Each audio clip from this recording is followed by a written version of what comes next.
Thank you, Robert. Good afternoon, ladies and gentlemen.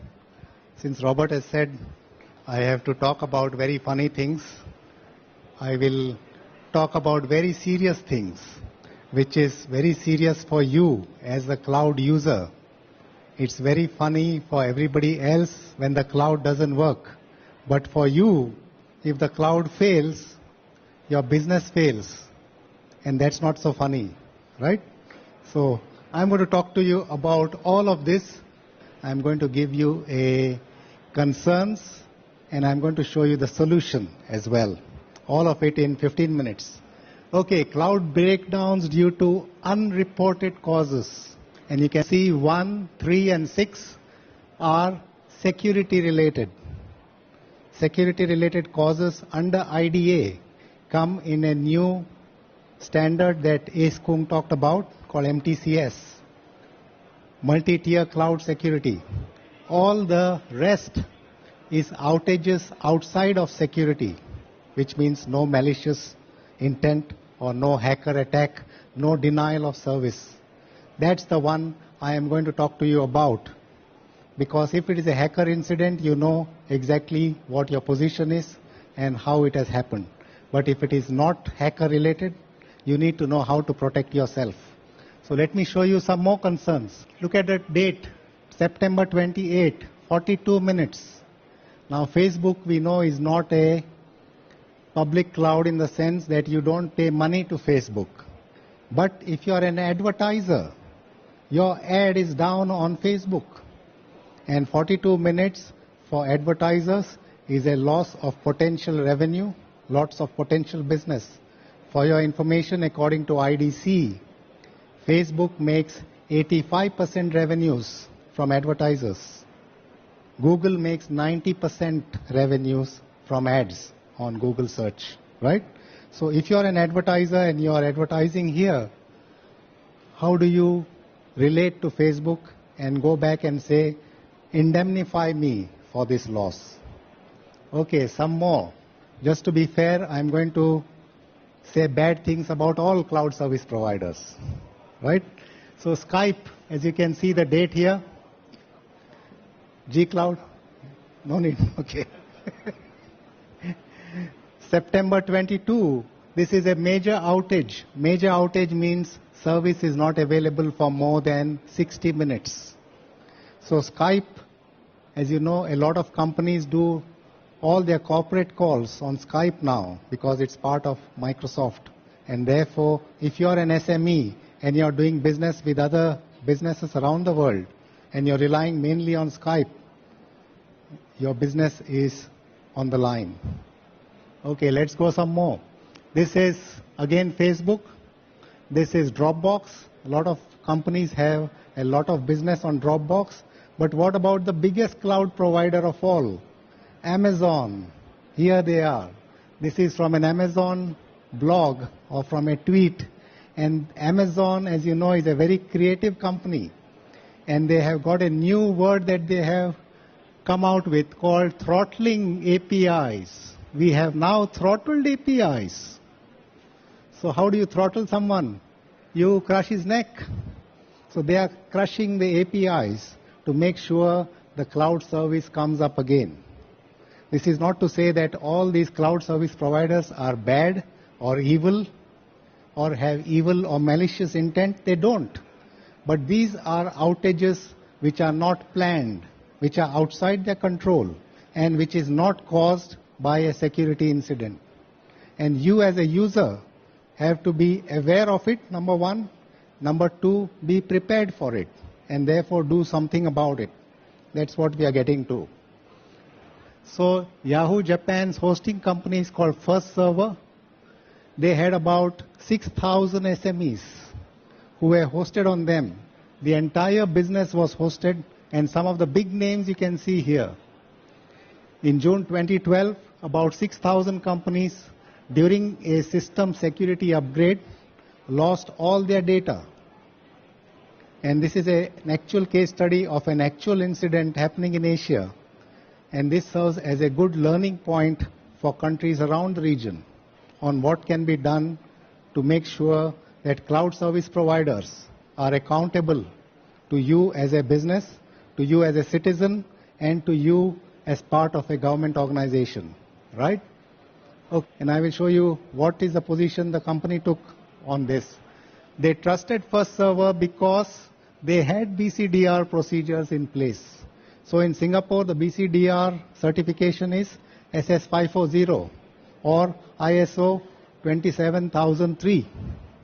But even if you have those certifications and still you have an outage, how do you respond to this? So should you trust a company or a cloud service provider just because they show you a certification? That's a question you have to ask yourself, right? In this case, they had all of the procedures, they had the certification, and yet they could not offer a cloud service which was available. Okay, First Server's response, this is how the company responded. They said, we already have an SLA, and the SLA says that we can pay you damages in exchange for services. But what about all the data lost? What about the business lost? What about the opportunity cost? All that is gone down the drain, especially if you're an SME and you have your entire business on a public cloud, and the SLA says that I will only give you indemnification for the amount of time that you lost due to an outage. Is that enough? That's the question you have to ask yourself, right? Okay, Ministry of Internal Affairs investigated details of outage, but no report of that has come out. There was no fine, there was no legal suit imposed on the company. However, the company lost a lot of business because of loss of reputation or loss of brand. So the reputation or the brand is the single most valuable asset of a cloud service provider. It's not SLA, it's not indemnification, it's not punitive damages. So think about all of these issues, right? Okay, case for COIR. As I said, MTCS already supports security-related incidents. All non-security related outages or stoppages or brownouts or blackouts is covered under COIR. Cloud outage is not related to a security breach. It can be human error. 99% of the time, it's power outage. So you have to ask your cloud service provider, does he have adequate redundant power, 100% redundancy? Many of them claim to have, but you must check the SLA whether that gives you redundant, not just power, but redundant workloads, which means is the workload replicated in a separate area on the cloud, either in premise or out of premise, so that if the first primary workload goes down, the secondary workload takes over and your business keeps running. Trust their cloud service provider.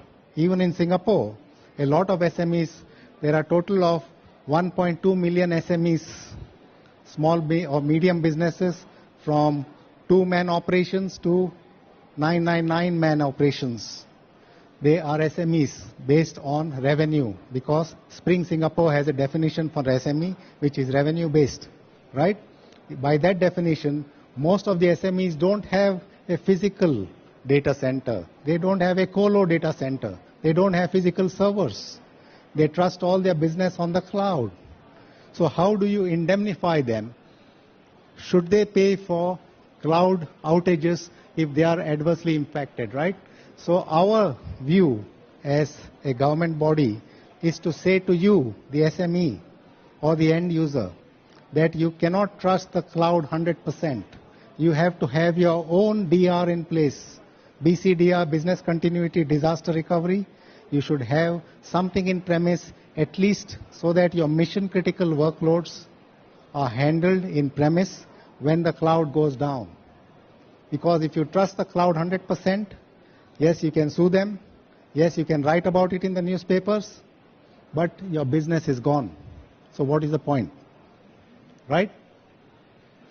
On the other hand, we are also asking CSPs, which is cloud service providers, to be very transparent in two ways. Number one, is by giving SLAs which are truthful, honest, and not full of legalese, so that you understand the English and you know that you know what you're signing for. Number two, when an outage happens, the CSP should inform you, the user, and inform the government and inform the world that we have had an outage. So many businesses may have been affected. If he sends a particular, if he knows that your business on this VM or on this server is affected, should send an immediate response to you saying that we are trying our best to sort this out, but your business is affected, and you should not find out about it from the newspapers. That's the stuff we are working on. Okay, what is cloud outage goals? We have members from all of this. SCS is Singapore Computer Society. SITF is Singapore IT Federation. ITMA is IT Management Association. CSA is Cloud Security Alliance. And IDA, you know, the government of Singapore, right? So the reason we have all of this is because the entire universe is represented. So we have cloud service providers, we have end users, we have government agencies, and we will take inputs from all of them to come out with guidelines that are fair, that are accurate, and that reflect the reality of cloud in Singapore. And I believe we are the first in the world to do this exercise. This framework is currently going on. Like I said, it is to complement your BCDR capabilities. Therefore, as SMEs, you have a responsibility to your customers. Therefore, don't leave that responsibility on the cloud. Have something in premise to make sure that when the cloud fails, you can take the business from run the business from your in-premise application. That's all I have right now. I have 2 minutes left, which I'm going to give back to Dr. Robert Chu. Thank you.